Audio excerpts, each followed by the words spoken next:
Hey everybody, Trainer Chad here with Roadrunner Sports, and today we're going to address a common problem that a lot of runners face, and that is lack of ankle stability and strength, and how the lack of stability and strength of the ankle is going to really lead you into a dangerous area as far as suffering from ankle injuries. I mean, we're thinking of things like Achilles tendonitis, we're looking at arthritis of the joints, we're looking at plantar fasciitis, and on up the chain. I mean, the ankle is something where if you don't take care of the ankle in the running stride, you're going to be in a whole lot of trouble because it's the first point in the kinetic chain. Every time you take a stride, we're looking at 2 to 3 times your body weight and ground reaction forces coming up through your foot and your arch, into your ankle, and then up into your knee, hip, and into your shoulders even from there. So, the importance of really making sure that the ankle is strong and able to prevent injuries is really going to save your running for years to come, because it's also going to affect the balance of the other joints. So we're going to dip into this here. I'm going to give you a really easy 3-step progression on how to strengthen your ankles and prevent those injuries, and all from the ease of your own home. It's going to be really simple. Follow along as we get into it here. Okay, so the first exercise that we're going to take on is a really simple one, something you might even do on a day-to-day basis without knowing it when you're putting on a pair of pants or a pair of shorts, something like that. Is just single leg stability. So we're just going to try to balance on a single leg.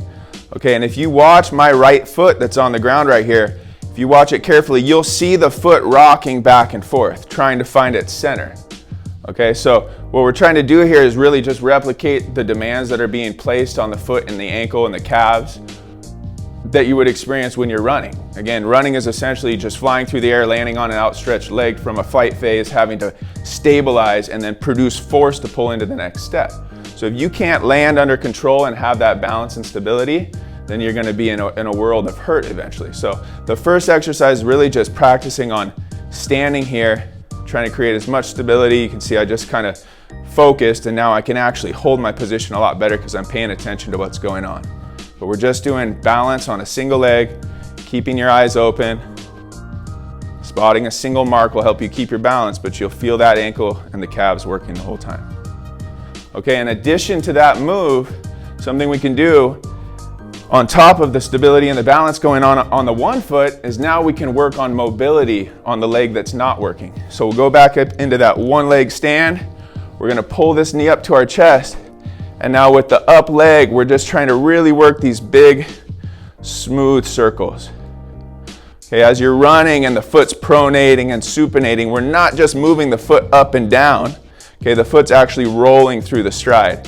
And you might even find that this movement isn't very smooth at first, but as you really work on getting those big circles going, you'll notice things tend to smooth out and that ankle becomes a little bit more functional.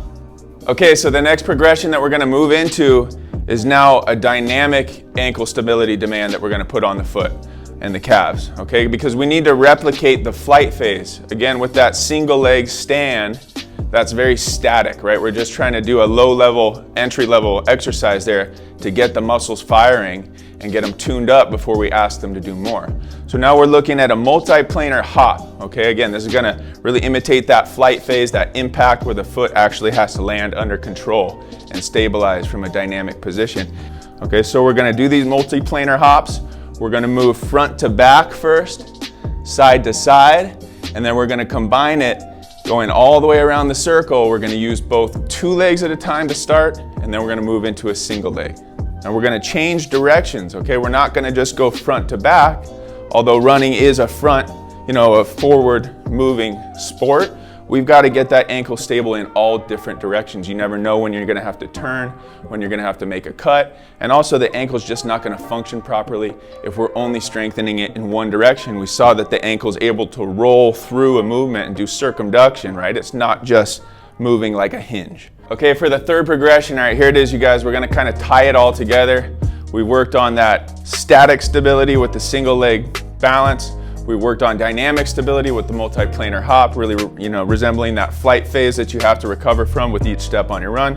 Now we're gonna tie it together because we know that the ankle and the foot don't work in isolation, right?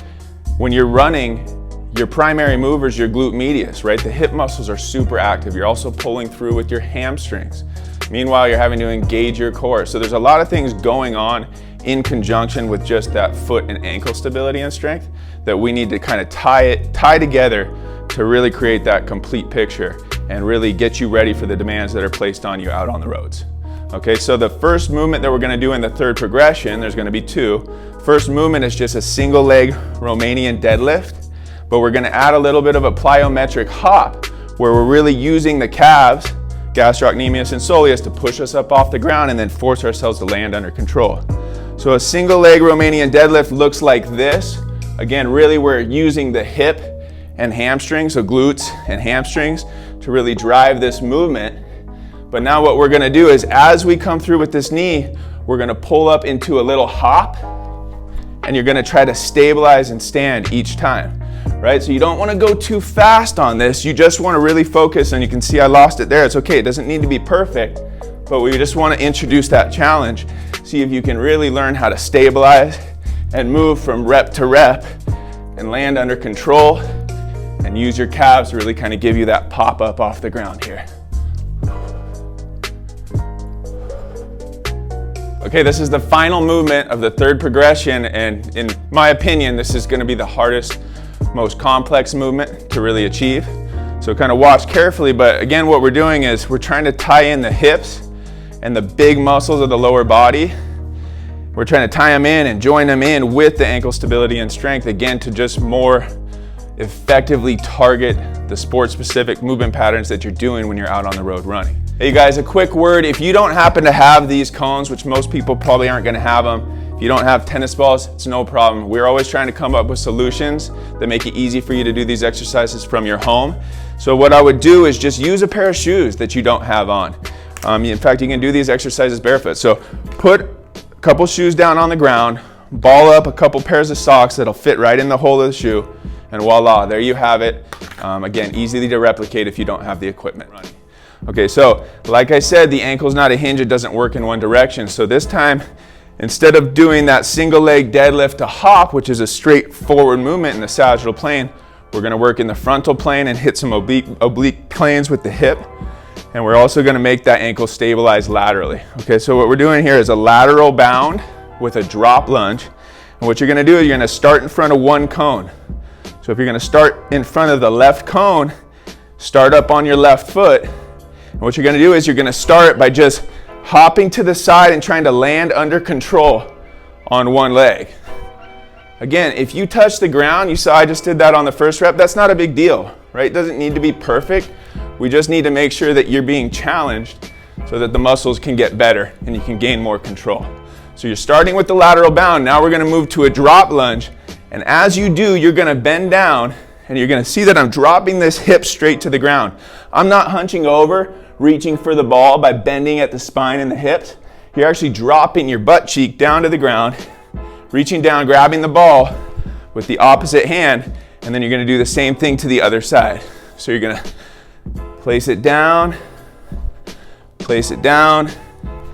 hop over, land under control. So you can see it's explosive on the way up and over, but then it's slow and controlled.